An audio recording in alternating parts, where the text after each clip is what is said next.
તો જો મસ્ત ઉકળી ગયું છે ને આપણે આટલો રસો જોઈએ છે તો ગેસ મમ્મી બંધ કરી દેવાય. હા બંધ કરી દો. હા ને હવે માથે દાળ દૂધીનું શાક બની તૈયાર થઈ ગયું છે. હવે ઉપર જો આપણે ધાણા ભાજી નાખીને ગાર્નિશ કરી લેવું.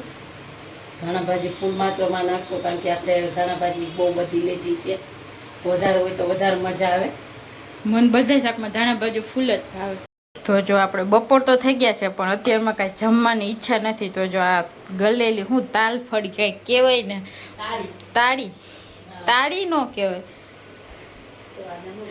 ઘણા ગલેલી કે ઘણા ઓલું શું કહેવાય આને ઓલું આઈસ એપલ ઇંગ્લિશમાં તો આઈસ એપલ કે.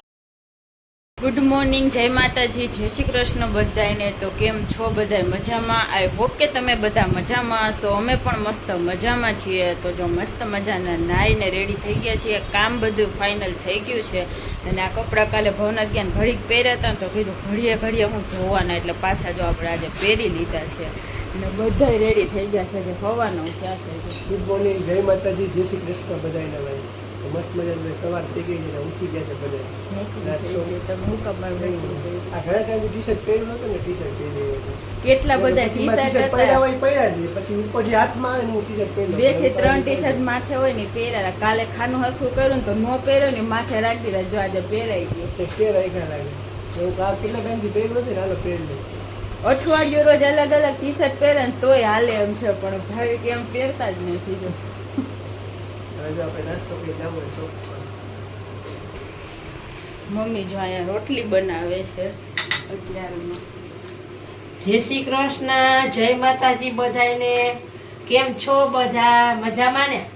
અમે પણ મજામાં. હાલો ગરમા ગરમ ઘીવાળી રોટલી પછી કેરી એવું બધું નાસ્તામાં છે. અથાણું કેરી ને રોટલી ગરમ ગરમ ઘીવાળી આવું બધું છે. તો આવી જાવ બધા નાસ્તો કરવા. મમ્મી રોંઢે પાણી ભરે એટલે જો તે ફટાફટ છલકાઈ ગયું. પાણી મોટર ચાલુ કરી. હા પણ આ લાઈટ નું કઈ નક્કી ન હોય એટલે આપણે રોંઢે ભર લઈ. બધાને નાવું જોવું હોય વપરાતું હોય પણ લાઈટ નું કઈ નક્કી ન હોય જાય તો પાણી પાણી થાય એના કરતા આપણે રોંઢે જરીક ભર લેવું સારું. 10 મિનિટ ફટકીમાં છલકાઈ ગયું. અત્યારે જો વેલા ખાલી ના હોય ને. હા હાલો નાસ્તો કરી લઈએ ને પછી શોપે જાય. આજે ને આપણે ઘરે બનવાની છે દાળ દૂધીનું શાક. તો દાળ દૂધી કેમ બને ને આખી રેસીપી મમ્મી તમને દેવાના છે. તમે શું કરવાનું પહેલા? જો આ દાળ છે ને ચણાની 1 વાટકી રાતે પલાળ દીધી હતી. બરોબર. એટલે બાફામાં હેલી પડે જલ્દી બફાય. કાચી દાળ તો ન હરખે બાફી દીધી છે, પલાળ દીધી રાતના અને પલાળીને રાખીને જો 2 પાણી ધોઈ નાખી છે. હવે આપણે આ દૂધી ગોળ આવે ને ઈ લીધી છે. આપણે લાંબી દીધી નથી લીધી, લાંબી નહીં, આ દેશી દૂધી છે, ગોળ દૂધી ઈ આપણે લીધી છે.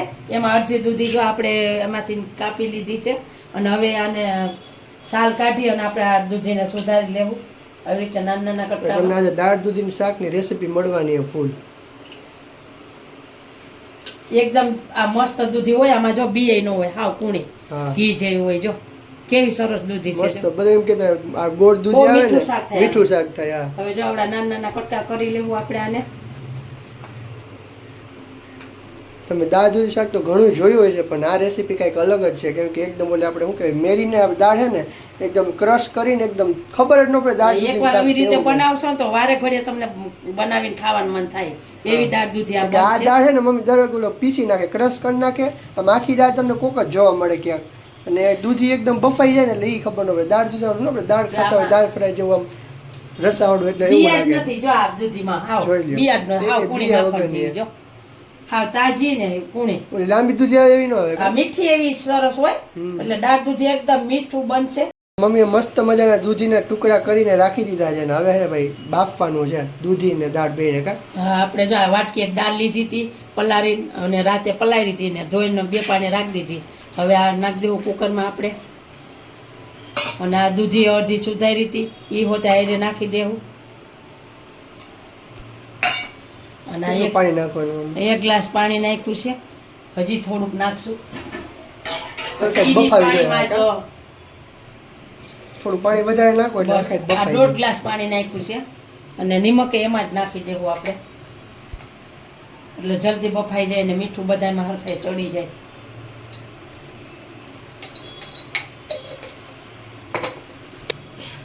હાલો હવે આ કુકર પેક કરી અને આ બાફા રાખી દેવું.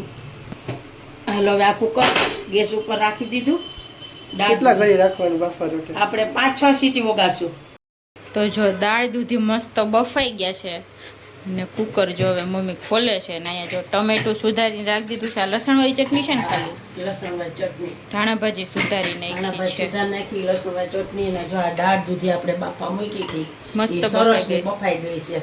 હવે આપણે આને વઘારવાની વઘાર કરી છે. લેવું. કેમેરામેન થોડીક આને આમ બદલી ક્રશ ગયા કરી છે. લેવું. અમને આમ ક્રશ કરેલી વધારે ભાવે એટલે ભાત આરે મજા આવે. આખી ન હોય અમારે, હા થોડી ક્રશ કરેલી હોય ને તો મજા આવે. એકદમ રસો ઘાટો થાય ને મસ્ત થાય. તમને છૂટી ભાવતી હોય તો તમે એમને મેં રાખી આખી શકો. અમને આ રાખી રીતે ભાવે આમ છે. ભાવે થોડી ક્રશ કરેલી. થોડીક એટલે દાળે ઓલી થઈ જાય થોડી હા. અને દૂધી ઓલી થઈ જાય એટલે ગ્રેવી વાળું શાક બને. કોઈ દૂધીનું શાક ન ભાવતું હોય ને આ રીતે બનાવીને ખાવ ને એટલે દૂધી અંદર છે ને એમ ખબર જ નહીં પડે. કારણ કે બફાઈ ગઈ હોય પછી આમ ક્રશ કરી નાખો ને હા એટલે આમ જો દાળ જો ઘટ થઈ જાય, રસોઈ ઘટ થઈ જાય. દૂધી તો અમે દેખાય જ નહીં ને અહીંયા જો મમ્મીએ મસ્ત ભાતે બનાવી નાખ્યા છે. અમને દાળ દૂધીને શાક આરે ભાત ભાવે એટલે જો ભાત બનાવ્યો છે. હાલો હવે મસ્ત મમ્મી વઘાર કરશે ને કેમેરામેન બદલી ગયા છે. જો હવે અડધી રેસીપી ભાવી કાપી, અડધી હું આપું છું હવે. એટલું નાખી દેવું. તેલ થોડુંક અમે સળિયાતું નાખીએ આમાં તો મજા આવે ખાવાની. થોડુંક શાકમાં તેલ વધારે હોય તમને વધારે ભાવે. હાલો જો 2 ચમચા જેટલું તેલ નાખી દીધું છે.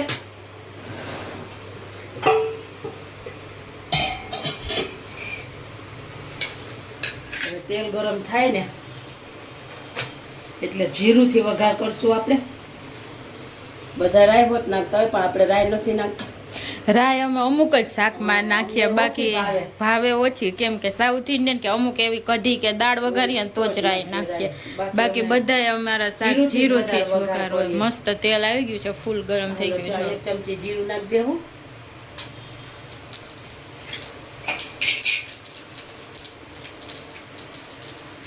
ના હિંગ નાખી દેવું અને હવે નાખી દેવું ટમેટા. તો વઘાર થઈ ગયો દાળ દૂધી.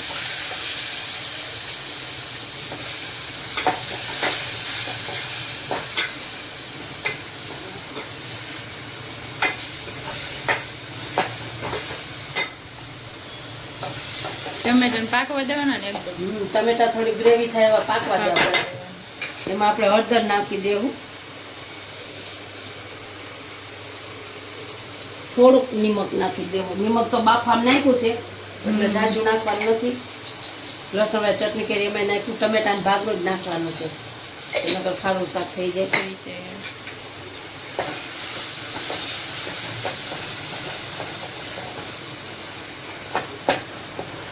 ફટાફટ પાકી ગયું ટમેટું. જો આ ટમેટું સારું છે. તેલમાં જરીક ઓલું કર્યું તો પાકી ગયું. જો એમાં જ આપણે ચટણી નાખી દેવું એટલે પાકવા માંડે ચટણી હારો. હા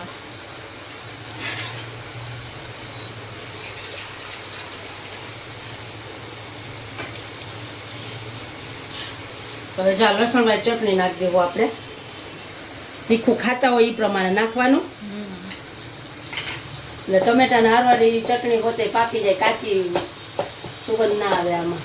હવે બધા શાક થોડાક સ્પાઈસી હોય ને તો મજા આવે. કે હાવ મોરા હોય તો ન ભાત હારે ભાવે. ખાવું હોય ને હા તો કે અમારે તેલ ચટણી તો શાકમાં એકદમ પરફેક્ટ હોય તો જ મજા આવે, નકર ન મજા આવે.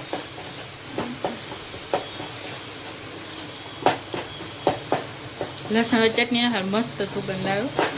તેલમાં જાય ને ભૂખ ન લાગી હોય ને ભૂખ લાગવા થોડું માંડે. 2 ચમચી જેટલું પાણી નાખશું એટલે આપણો મસાલો બરે સરખી રીતે પાકી જાય ને બરે નહીં ચટણી.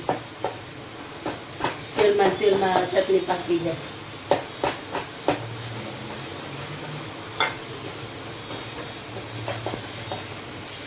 હાલો હવે જો આ ટમેટા અને પાકી ગયા છે તેલમાં જ એકદમ ગ્રેવી થઈ ગયા છે. જો તેલ એકદમ છૂટું પડી ગયું. હાવ. છૂટું પડી ગયું. લસણ ચટણી એમાં પાકી ગઈ. હવે નાખી દેવું આ દાળ દાળ દૂધી. દૂધી.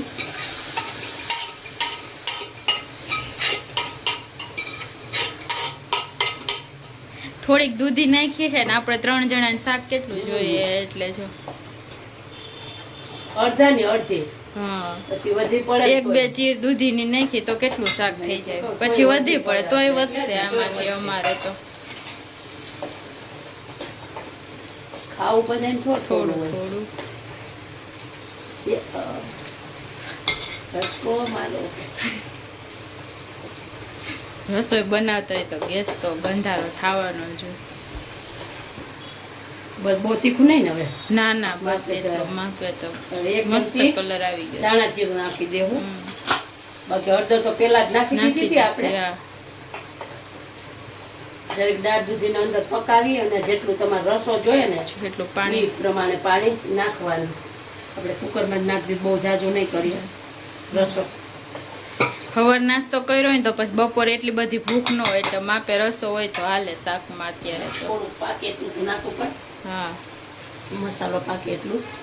અડધા ગ્લાસ જેટલું પાણી અંદાજે નાખ્યું છે, જાજુ નહીં. હવે આ થોડીક વાર પાકવા દેવું, પછી જો ધાણા ભાજી નાખીને આપણે ઉતારી લેવાનું. તો જો મસ્ત ઉકળી ગયું છે ને આપણે આટલો રસો જોઈએ છે તો ગેસ મમ્મી બંધ કરી દેવાય ને. હા હવે બંધ કરી દો. હા ને હવે માથે આપણું દાળ દૂધીનું શાક બની તૈયાર થઈ ગયું છે. જો. હવે ઉપર જો આપણે ધાણા ભાજી નાખીને ગાર્નિશ કરી લેવું. ધાણા ભાજી ફૂલ માત્રામાં નાખશો, કારણ કે આપણે ધાણા ભાજી બહુ બધી લીધી છે. વધારે હોય તો વધારે મજા આવે. મન બધા શાકમાં ધાણા ભાજી ફૂલ જ ભાવે, મજા જ આવે ધાણા ભાજીનો ટેસ્ટ. ને ઉપરથી નાખો ને એટલે બહુ મસ્ત ટેસ્ટ આવે. શાક પાકતું હોય ત્યારે નાખી દો ને તો એનો ટેસ્ટ ન સારો આવે. જો એટલી બધી ધાણા ભાજી નાખી દીધી છે આપણે. હવે શાક બનીને તૈયાર થઈ ગયું છે. હવે આને દાળ દૂધીનું શાક બનીને તૈયાર થઈ ગયું છે આવી રીતે. અને હવે આ દાળ દૂધી હારે જો દાળ ને ભાત હારે ખાવાય તો એમ ખાવાનું, રોટલી હારે ખાવાનું હોય રોટલી હારે, જેમ જેને ભાવે એમ ખાવાનું. તો મસ્ત આપણી દાળ બની તૈયાર થઈ ગઈ છે. દાળ આ શાક બાજરાના રોટલા હારે ચોળીને ખાવું હોય તો હાલે, રોટલી ભાખરી ને ભાત બધા હારે ટેસ્ટી શાક બને. કોઈને ખબર ન પડે કે આ દાળ દૂધી છે, દૂધી છે. કારણ કે દૂધી તો આમાં હાવ ક્રશ થઈ ગઈ હોય. આવું બધું શાક બન્યું છે. આવી જાવ બધા દાળ દૂધી શાક ને ખાવા. ભાત ખાવા. તો જો આપણે સોપેથી સ્પેશિયલ ટાઈમ કાઢીને તમારા માટે હે ને આ વિડીયો બનાવવા માટે ઘરે આવ્યા હતા. તો જો કોઈ દૂધી ન ખાતા હોય ને તો આ રીતે બનાવીને ખાજો તો બધાને મજા આવી જાય. તો જો આપણે બપોર તો થઈ ગયા છે પણ અત્યારમાં કાંઈ જમવાની ઈચ્છા નથી. તો જો આ ગલેલી હું તાલ ફળી કંઈક કહેવાય ને, તાળી તાળી નો કહેવાય, ઘણા ગલેલી કે ઘણા ઓલું શું કહેવાય આને, ઓલું આઈસ એપલ, ઇંગ્લિશમાં તો આઈસ એપલ કહે. તો જો એ આપણે કાલે લીધી હતી તો કાલે 5 ફોલીને ખાધી ને અત્યારે પડી હતી ને તો અત્યારે 5 ફોલી નાખી છે. જો નાની નાની હોય ને ગધડીની બહુ મીઠી હોય તો એ મજા આવે. ચાલજો આ કેવી છે? આ બે મિક્સ છે, નાની મોટી. જો ચાલેલા બે બબે તમે ખાઈ જાજો. આપણે દુકાન લેતા જાય ભાઈ ખાહે બે આપણે ખાવું. જો એવી મજા આવે ને આ ખાવાની. પણ આ કેટલી ખબર 4 જ આવે. આ કેટલી? હા 50ની 4 થી 5 નીકળી. જો આ પણ અત્યારે જ આ પછી ન આવે એટલે બહુ મસ્ત આવે. એટલે જો મજા આવે આ ખાવાની. તો જો 1:30 વાગી ગયા છે આજ તો જમવામાં. અને જો મસ્ત મજાનું જમવાનું રેડી છે. તો જો દાળ દૂધીનું મસ્ત મજાનું શાક, ગરમા ગરમ રોટલી, પછી આ કેળા ને ગરમેર કાઢી છે. જો એકદમ તાજા તાજા છે ને તો મસ્ત ટેસ્ટ આવે છે, મજા આવે ખાવાની. તો જો કાઢ્યા છે આપણે. એને મમ્મીએ ગાંઠિયા 3 જાતના લઈ લીધા છે. હવા મમ્મી તીખા, પછી લસણિયા, તીખી ફાફડી, લસણિયા ને આ જો પ્લેન પાપડી ગાંઠિયા અને ડુંગળી છે અને કેરી. ભાઈ મસ્ત મજાનું જમવાનું છે. ઠંડી ઠંડી છાશ. અને આપણે જો આવા શાક હોય ને રસાવાળા એટલે સીધું વાટકામાં શાક લઈ ચોળીને ખાઈ લેવાનું. મજા જ આવ્યા રાખે. અને મમ્મીની કાચી કેરી તો હોય જ બાકી તો જ મજા આવે જમવાની. હાલો મસ્ત મજાના જમવા બધાય. જો 8:30 વાગી ગયા છે ને આપણે સોપેથી તો 7:30 વાગ્યાના આવી ગયા. 1 કલાક થઈ ગઈ છે. તો જો ભાઈની રાહ જોતા હતા કે આવે ને પછી જમવાનું બનાવીએ. કે આજે જમવાનું એવું છે ગરમા ગરમ ખવાય એવું નહીં મમ્મી? કેલરા બચ્ચા પુટલા ચણાના લોટના તીખા ને મીઠા બે બનશે. પેલા તો પડ્યું જ છે આપણે દાળ દૂધીનું શાક ભાત છે એવું બધું છે. એટલે અત્યારે 2 જાતના પુટલા બનશે. ગરમા ગરમ પુટલા ખાવા આવી જાવ. પેલા બેટર બનાવીને 2 રાખી દીધા. કીધું ભાઈ કા પછી ગરમા ગરમ બનાવીને જમવા બેસી જાય સીધા. ગરમ ગરમ જ મજા આવે ને, ઠંડા ન ભાવે. એટલે જો હવે 8:30 વાગ્યા તો હવે ભાવિક આવી ગયા છે. ભાઈ ટીવી ચાલુ થઈ ગઈ છે સીધી મેચ. એટલે હવે જો આપણે હા ભાવિકને મોબાઈલમાં મેચ ચાલુ હોય ને ટીવીમાં મેચ જ ચાલુ હોય. જો તો આપણે જો મસ્ત 2 બેટર ગળ્યા પુડલા તો ખાલી કેટલા 2 થી 3 જ બનાવવાના છે. તો એનું બેટર તો આપણે જો હાવ એટલું કેવું બનાવ્યું છે અને તીખા મસ્ત બનાવવાના છે. જો હાલો ગરમા ગરમ પુડલા બનાવીએ ને પછી ખાઈએ ને ભાઈ એટલી ગરમી થાય તો અત્યારે લાઇટ બંધ કરી દેજો. 9:30 વાગી ગયા, જમીને થઈ ગયા છે ફાઇનલી નવરા. તો અંજે મસ્ત મજાના ચણાના લોટના પુડલા બનાવ્યા હતા, ખાવાની બહુ મજા આવી ગઈ. એમાં ઘણા ટાઈમ પછી કર્યા હતા કામ. હમણાં કેટલું ખાતા જ નથી એટલે વધારે ભાઈવા. હા તો ચોમાસું જલ્દી આવે ને તો સારું, વરસાદ ભાઈ. બધું ખાવાનું બહુ મજા આવે. ના હું તો એમ કહું છું કે જલ્દી ગરમી ઓછી થાય એટલે ખાવાનું નથી કહેતો. ચોમાસું જલ્દી આવે ને તો આમ ગરમી ઓછી થાય એમ. ઠંડક થાય. તો બહુ ગરમી થાય. હા આપણે એમ વિચારીએ કે થોડોક ઠંડો પોર થાય, રાત થઈ જાય તો થોડુંક ઠંડી હવા કંઈક આવશે, પણ આખો દિવસ સેમ ટુ સેમ જ ગરમી ગરમી ગરમી થાય આખો દી. તો ભાઈ આજનો દિવસ તો કંઈક અવર્યો છે. તો આજનો વ્લોગ આપણે અહીંયા જ એન્ડ કરીએ છીએ. તો જો તમને મારા વ્લોગ પસંદ આવતો હોય ચેનલ લાઈક કરી દેજો, શેર કરી દેજો અને સબસ્ક્રાઈબ કરવાનું ભૂલતા નહીં. અને આજે આપણે શું કહે દાળ દૂધની રેસીપી આવી છે, એ રેસીપી તમને કેવી લાગી એ કોમેન્ટમાં બતાવી દેજો. કાલે મળશું નવા વ્લોગ સાથે, ત્યાં સુધી બધાને ગુડ નાઇટ અને બાય બાય.